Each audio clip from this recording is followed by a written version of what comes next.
مرنے سے 40 دن پہلے کیا ہوتا ہے؟ موت سے 40 دن پہلے انسان کی جسم میں خاص نشانیاں ظاہر ہونے لگی جاتی ہیں۔ جب بندے کا اس دنیا کو چھوڑ کر جانے کا وقت آتا ہے تو بعض روایت کے مطابق موت سے 40 دن پہلے حضرت اسرائیل علیہ السلام اس بندے کے پاس تشریف لاتے ہیں۔ محترم ناظرین، ایک روایت کے مطابق حضرت اسرائیل علیہ السلام حضرت یعقوب علیہ السلام کے پاس تشریف لائے۔ حضرت یعقوب علیہ السلام نے یہ پوچھا، کیا تم میرے روح قبض کرنے کے لیے آئے ہو؟ مجھ سے ملاقات کرنے کے لیے آئے ہو؟ تو ملک الموت نے عرض کیا، اے اللہ کے نبی، میں روح قبض کرنے کے لیے نہیں آیا ہوں بلکہ آپ سے ملاقات کرنے کے لیے آیا ہوں۔ حضرت یعقوب علیہ السلام نے فرمایا، ٹھیک ہے، لیکن جب تم میرے روح قبض کرنے کے لیے آؤ تو کوئی قاصد میری طرف لازمی روانہ کر دینا، کوئی پیغام میری طرف لازمی بھیج دینا۔ تو ملک الموت نے کہا، میں جب آپ کی روح قبض کرنے کے لیے آؤں گا تو اس سے پہلے 2 باتیں قاصد آپ کی طرف روانہ کر دوں گا اور وہ آپ کو اطلاع کر دے گی۔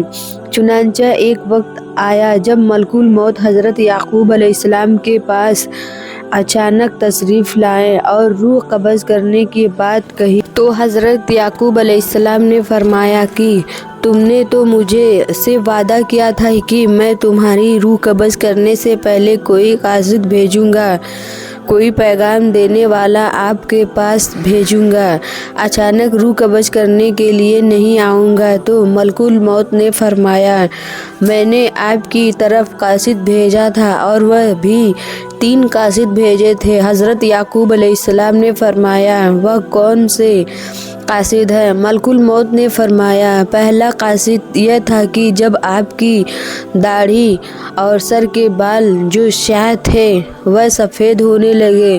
دوسرا قاصد میرا یہ تھا کہ آپ کے جسم میں جو طاقت اور توانائی تھی وہ ختم ہونے لگ جائے گی اور آپ نے جسم میں کمزوریاں آنے لگیں گی۔ اور تیسرا قاصد میرا یہ تھا کہ آپ کی کمر جو بالکل سیدھی تھی وہ آہستہ آہستہ جھکنے لگے گی۔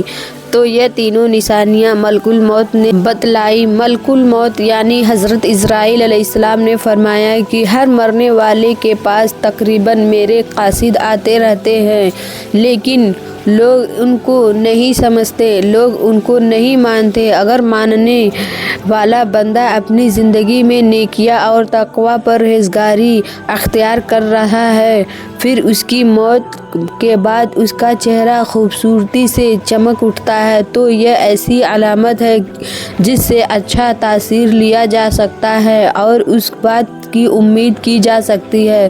مثال کے طور پر مرنے کے بعد لوگ اس کی تعریف کریں گے اور اس کے لیے دعا کریں گے، تو یہ اس لیے نیک ہونے کی نشانیاں ہیں۔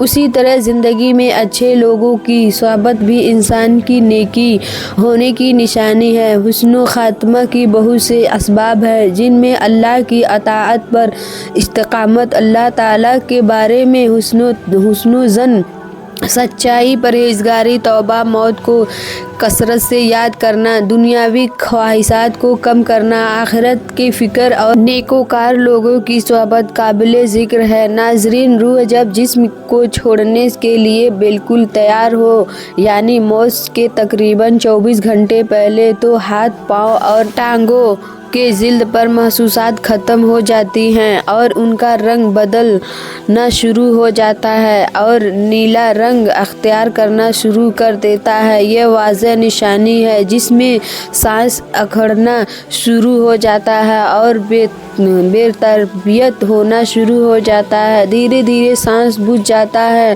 حضرت عائشہ رضی اللہ تعالیٰ عنہا سے روایت ہے کہ رسول صلی اللہ علیہ وسلم نے ارشاد فرمایا کہ جب اللہ تعالیٰ کسی بندے کو نیک بخت بنانا چاہتا ہے تو مرنے سے پہلے 1 سال پہلے ایک فرشتہ اس کے پاس بھیجتا ہے اور وہ اسے درست کرتا ہے اور نیک عمل کی طرف رغبت دلاتا ہے، یہاں تک کہ وہ نیک حالت میں مرتا ہے اور سب لوگ کہتے ہیں کہ یہ شخص نیک حالت میں مرا ہے۔ اور جب ملک الموت حاضر ہوتا ہے اس وقت اللہ تعالیٰ اس کے آخرت میں رہنے کی جگہ یعنی وہاں کے سامان اور راحتوں کو جو اللہ پاک نے اس کے لیے مہیا کر رکھے ہیں تیار کر کے رکھتا ہے اور اسے دکھاتا ہے تو اس کی روح خوش ہو کر نکلنے کا قصد کرتی ہے۔ اس وقت یہ شخص اللہ تعالیٰ کی ملاقات کے لیے خواہش کرتا ہے اور اللہ اس کی ملاقات کو پسند بھی کرتا ہے۔ پھر ملک الموت روح قبض کرتا ہے اور جب اللہ کسی بندے کے ساتھ برا کرتا ہے تو مرنے سے پہلے 1 سال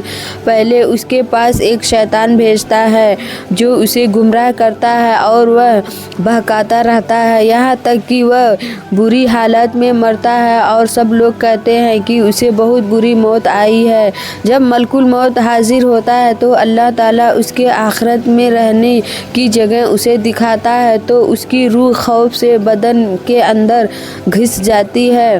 اس وقت اللہ تعالیٰ کی ملاقات یعنی سامنے آنے کو یہ ناپسند کرتا ہے، اللہ اس کی ملاقات کو بھی ناپسند کرتا ہے۔ پھر ملک الموت اس کی روح سختی سے کھینچ کر قبض کرتا ہے۔ کتاب الفضائل کے مصنف اس حدیث کی تشریح میں کہتے ہیں کہ ملک الموت کے بلانے پر جان اس طرح نکلتی ہے جیسے سانپ سپیرے کے سوراخ سے نکلتا ہے۔ مومن اور کافر دونوں کی جسم سے روح نکلنے کی حالت یکساں ہوتی ہے، فرق صرف یہ ہے کہ مومن کی جان تو خود نکل کر جانا چاہتی ہے اور کافر کی جان جسم کے اندر واپس جانا چاہتی ہے۔ حضرت جابر رضی اللہ تعالیٰ عنہ سے روایت ہے کہ میں نے رسول صلی اللہ علیہ وسلم کو وفات سے 3 دن قبل یہ کہتے سنا کہ تم میں سے جو کوئی مرے تو اس حالت میں مرے کہ وہ اللہ تعالیٰ کی نسبت اچھا گمان رکھتا ہو، اللہ تعالیٰ کے پاس اعمال صالح لے کر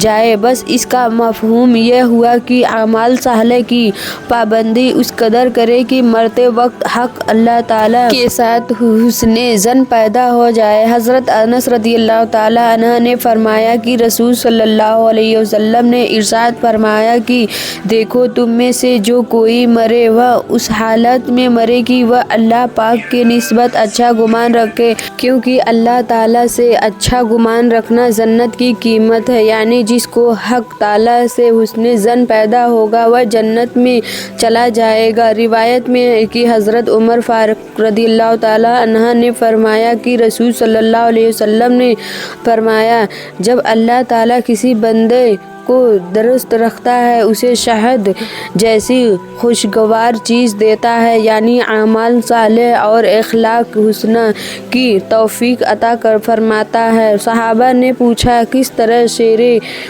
کرتا ہے؟ آپ نے فرمایا مرنے سے پہلے نیک کام کرتا ہے یہاں تک کہ اس کے پڑوسی اس سے خوش ہو جاتا ہے۔ حضرت سلیمان فارسی رضی اللہ تعالیٰ عنہ سے روایت ہے کہ میں نے رسول صلی اللہ علیہ وسلم کو فرماتے ہوئے سنا ہے کہ میت کو موت کے وقت پیشانی سے اگر پسینہ آئے، آنکھوں سے آنسو آئے اور ناک کے سوراخ کشادہ ہو تو یہ اللہ کی خاص رحمت ہے جو اس پر نازل ہوتی ہے۔ گلے میں سے ایسی آواز نکلنا جیسے کہ جوان اونٹ کا گلا گھونٹنے سے آواز آتی ہے اور اس کا رنگ برنگ ہو جائے اور منہ سے جھاگ نکلنے تو یہ اللہ کا عذاب ہے۔ ناظرین گرامی، اللہ تعالیٰ نے عرش کے نیچے ایک درخت پیدا کیا ہے، اس کے پتے تمام مخلوقات کی گنتی کے برابر ہیں، اس کا نام شجر المنتقیٰ ہے۔ جب بندے کی زندگی کی عمر ختم ہو جاتی ہے اور 40 دن باقی رہ جاتے ہیں تو حضرت اسرائیل علیہ السلام کے سامنے اس کا ایک پتا گر جاتا ہے، اس پر اس بندے کا نام لکھا ہوتا ہے۔ اس وقت تمام فرشتے اسے مردہ کہتے ہیں، یعنی مردوں میں شامل کر لیتے ہیں اور وہ دنیا میں 40 دن تک زندہ رہتا ہے۔ جب 40 دن پورے ہو جاتے ہیں تو ملک الموت اس کے پاس آتا ہے اور اس کے سامنے بیٹھتا ہے۔ اس وقت بندہ اپنی موت